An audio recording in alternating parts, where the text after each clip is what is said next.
جب آپ کو اچانک پیسوں کی ضرورت ہو، یہ دولت والی صورت پڑھ لو، فوراً پیسوں کا انتظام ہو جائے گا۔ یہ وظیفہ صرف ایک دن کا ہے، یقین مانو معجزہ دیکھ کر آپ لوگ حیران رہ جاؤ گے۔ دوستو، یہ وہ تسبیح جس کو جتنی بار پڑھو اتنی دولت، کروڑوں اربوں فوراً ہاتھ میں آ جاتے ہیں۔ میں اسے پڑھتا ہوں، فوراً دولت ہاتھ میں آ جاتی ہے۔ آج جس تسبیح کے بارے میں آپ کو بتانے جا رہا ہوں، یہ تسبیح آپ جتنی بار پڑھو گے اللہ رب العزت آپ کو اتنی دولت عطا فرمائے گا۔ جیسے جیسے آپ تسبیح کے دانوں کو بڑھتے جاؤ گے ویسے ویسے انشاءاللہ آپ کے لیے آسانیاں پیدا ہوتی جائیں گی، ساتھ ساتھ آپ کا رزق بڑھنا شروع ہو جائے گا اور اس کے ساتھ آپ کی دولت میں اضافہ ہونا شروع ہو جائے گا، کیونکہ آج کی تسبیح بہت ہی زیادہ خاص ہے، بہت ہی زیادہ مجرب ہے۔ یہ کلمات کون سے ہیں؟ اس تسبیح کے بارے میں اگر آپ کو بتاؤں تو یہ تسبیح سیدھا اولیاء کرام سے بزرگان دین تک پہنچی اور بزرگان دین نے اس سے بہت زیادہ آزمایا۔ جب بھی کوئی پریشان شخص بزرگان دین کے پاس جاتا تو اسے بزرگان دین ہمیشہ یہی تسبیح پڑھنے کا کہتے، ان کو فوراً رزق کی پریشانیاں ختم ہو جاتی اور ان کی زندگیوں میں جو بھی محرومیاں تنگ دستیاں آتی تھیں وہ اللہ کے فضل و کرم سے اور اس تسبیح کی بدولت حل ہو جاتی۔ لہٰذا اس تسبیح کو آپ نے کسی صورت نہیں چھوڑنا۔ ناظرین کرام، میری بہت ساری بہنیں اور میرے پیارے بھائی ایسے ہیں جو کہتے ہیں کہ ہمیں کوئی آسان سا عمل بتایا جائے جس سے فوراً ہمارا کام ہو جائے، فوراً ہمیں اس کے نتائج ملنا شروع ہو جائے، ہمارا رزق مال دولت میں اضافہ ہو جائے۔ تو دوستو، آج جو تسبیح میں آپ کو بتانے جا رہا ہوں، اس تسبیح کو آپ نے کسی بھی وقت اٹھتے بیٹھتے چلتے پھرتے باوضو حالت میں یہ تسبیح پڑھنا شروع ہو جائے، یعنی کہ جب آپ چاہیں آپ اس تسبیح کو پڑھ سکتے ہیں۔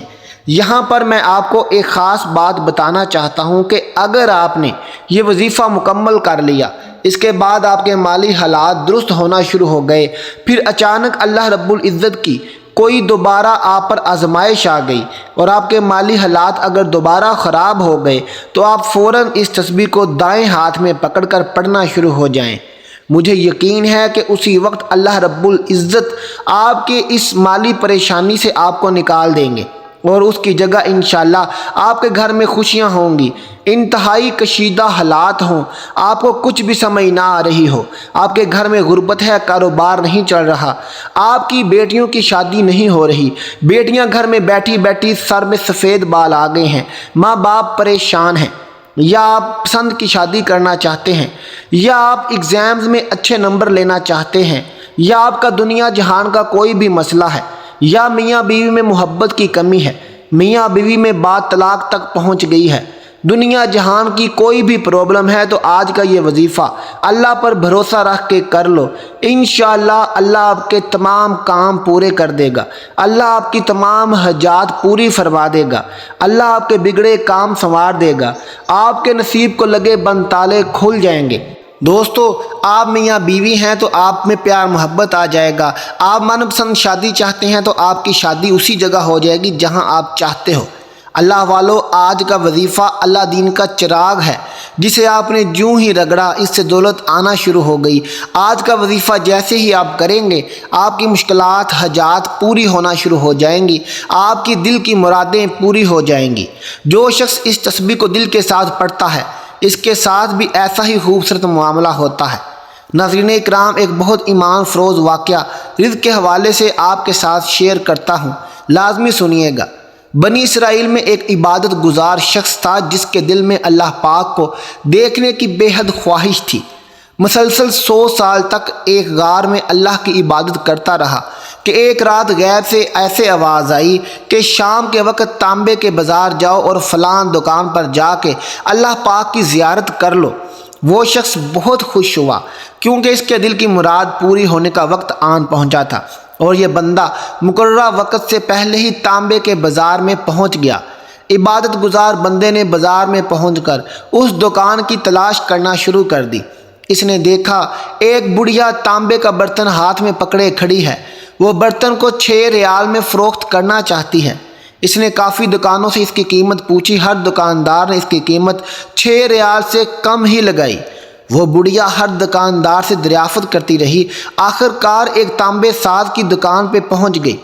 دکاندار اپنے کام میں مصروف تھا۔ بوڑھی عورت نے دکاندار کو مخاطب کر کے کہا، بھائی جی میں اس برتن کو فروخت کرنا چاہتی ہوں۔ دکاندار نے پوچھا، کتنے کا فروخت کرنا چاہتی ہو؟ بڑھیا نے کہا کہ میں اس کے 6 ریال لینا چاہتی ہوں۔ دکاندار نے کہا کہ تم اس کے 6 ریال کیوں لینا چاہتی ہو؟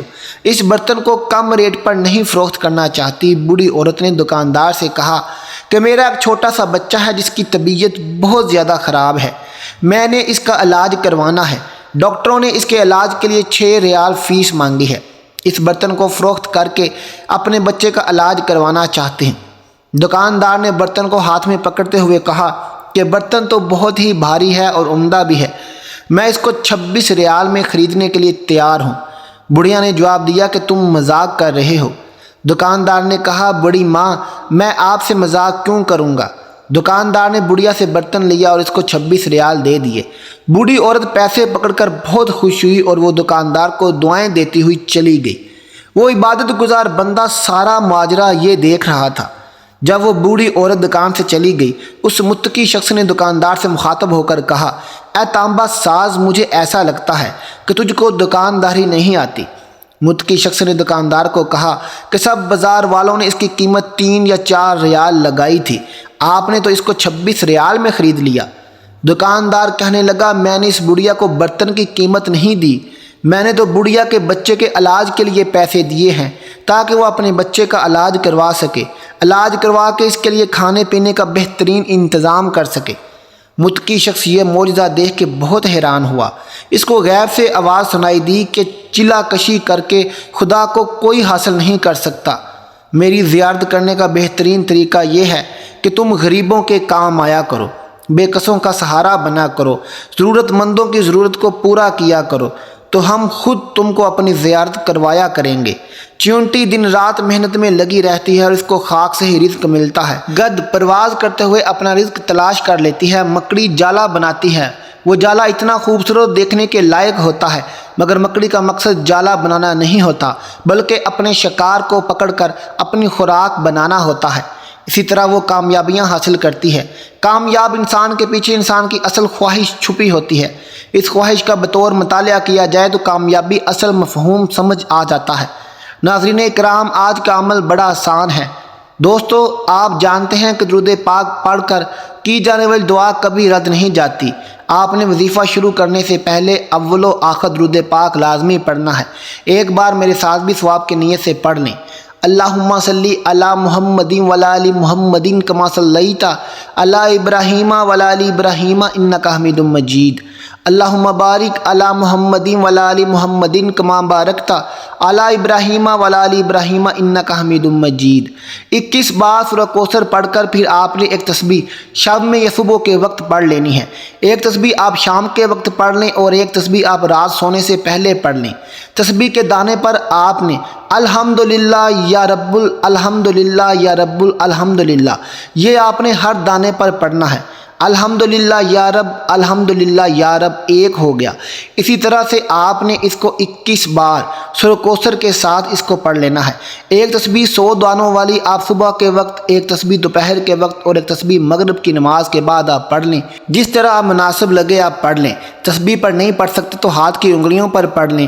آپ کو وظیفہ اچھی طرح سے سمجھ آ گیا ہوگا۔ آپ نے 21 مرتبہ سورۃ الکوثر پڑھنی ہے اور ساتھ میں الحمدللہ یا رب الحمدللہ یا رب یہ آپ نے 100 مرتبہ پڑھنا ہے، اور ڈیلی کی آپ نے اس کی 3 تسبیح کرنی ہے۔ انشاءاللہ یہ تسبیح کرتے ہی ساتھ میں آپ نے 5 وقت کی نماز پابندی سے پڑھنی ہے، اور پھر آپ نے اللہ پر توکل کرتے ہوئے اللہ کو اپنی حاجت بیان کر دینی ہے۔ انشاءاللہ جب آپ سورۃ کوثر اور الحمدللہ یا رب الحمدللہ یا رب کی تسبیح کریں گے تو آپ خود اپنی آنکھوں سے معجزہ دیکھیں گے کہ آپ کے پیسوں کی ضروریات اسی وقت پوری ہو جائیں گی۔ آپ کے گھر میں اتنی دولت آئے گی کہ آپ بانٹتے بانٹتے تھک جاؤ گے۔ آپ ایک چھوٹی سی جھونپڑی سے عالی شان محل اپنا خود کا بنوا لو گے انشاءاللہ، اور آپ غریبوں میں بانٹنا شروع کر دو گے۔ آپ فقیر ہیں تو آپ سخی ہو جاؤ گے انشاءاللہ۔ پیارے دوستو، صدقہ دیتے رہا کرو۔ صدقہ آپ کے مال کو بڑھاتا ہے۔ 5 وقت کی نماز پڑھ کے اللہ سے دعا مانگا کرو۔ اس تسبیح کو آپ نے لگاتار 7 دن لازمی کرنا ہے۔ مسلسل 7 دن کرنے سے انشاءاللہ تعالی آپ کی قسمت بدل جائے گی، آپ کی ہر مراد پوری ہو جائے گی۔ میری بہنیں اس وظیفے کو ضرور کریں جن کو کسی بھی قسم کی کوئی بھی پریشانی ہے، انشاءاللہ میرا رب ان کی پریشانیاں دور کر دے گا۔ دوستو وظیفہ کر کے اپنے لیے بھی دعا کیجئے، میرے لیے بھی دعا کیجئے گا۔ ملتے ہیں اگلی ویڈیو کے ساتھ، اپنا خیال رکھیے گا۔ اللہ حافظ۔